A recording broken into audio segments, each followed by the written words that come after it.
മഴയുള്ള ദിവസം. അന്ന് രാവിലെ പതിവില്ലാത്തൊരു മൂകതയായിരുന്നു മാധവന്റെ ചായക്കടയിൽ. തെളിഞ്ഞ പ്രഭാതങ്ങളിൽ പോലും ആളും ബഹളവും നിറഞ്ഞു നിൽക്കുന്ന കട ഇന്ന് വിജനമാണ്. തണുത്ത കാറ്റ് ജനലിലൂടെ അകത്തേക്ക് അരിച്ചെത്തി. കയ്യിലെ ചായക്കപ്പ് പതിയെ രുചിച്ച് അയാൾ ദൂരേക്ക് നോക്കി നിന്നു. ഓരോ വർഷവും ഈ ദിവസം മാധവന്റെ മനസ്സിൽ ഒരു വേദനയായി അവശേഷിക്കും. അവന്റെ മകൾ രാധയുടെ ഓർമ്മകൾക്ക് ഇന്നൊരു വയസ്സ് കൂടും. മഴയുടെ ശക്തി കൂടി വരുന്നുണ്ടായിരുന്നു. അപ്പോഴാണ് കുടയും ചൂടി ഒരു പെൺകുട്ടി കടയിലേക്ക് കയറി വന്നത്.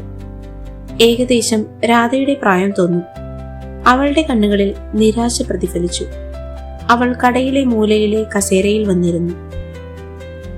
എന്താ മോൾക്കൊരു വിഷമം? കയ്യിൽ അവൾക്ക് ഒരു കപ്പ് ചായയുമായി വന്ന മാധവൻ സ്നേഹത്തോടെ ചോദിച്ചു. അവൾ തലയുയർത്തി നോക്കി. എന്റെ പരീക്ഷയുടെ ഫലം വന്നു, ഞാൻ തോറ്റുപോയി. അവളുടെ ശബ്ദം ഇടറിയിരുന്നു. മാധവൻ ആശ്വസിപ്പിച്ചു. അയ്യോ, അതിനെന്താ മോൾക്ക് വിഷമം?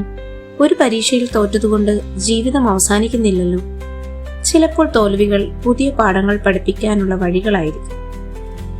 എങ്കിലും അച്ഛൻ ഒരുപാട് പ്രതീക്ഷിച്ചിരുന്നു, അവൾ പറഞ്ഞുകൊണ്ട് കണ്ണുകൾ തുടച്ചു. മാധവന് പെട്ടെന്ന് അയാളുടെ മകളെ ഓർമ്മ വന്നു. അവനൊരു ചിരിയോടെ പറഞ്ഞു, നമ്മുടെ ജീവിതത്തിൽ ഒരുപാട് അവസരങ്ങൾ വരും. ഒരു വാതിലടഞ്ഞാൽ മറ്റൊന്ന് തുറക്കും. മോൾ ധൈര്യമായി മുന്നോട്ട് പോകണം. തോൽവികളെല്ലാം വിജയത്തിലേക്കുള്ള ചവിട്ടുപടികളാണ്. ആ പെൺകുട്ടി മാധവനെ അത്ഭുതത്തോടെ നോക്കി. ആ വാക്കുകൾ അവൾക്കൊരു ആശ്വാസം നൽകിയിരുന്നു.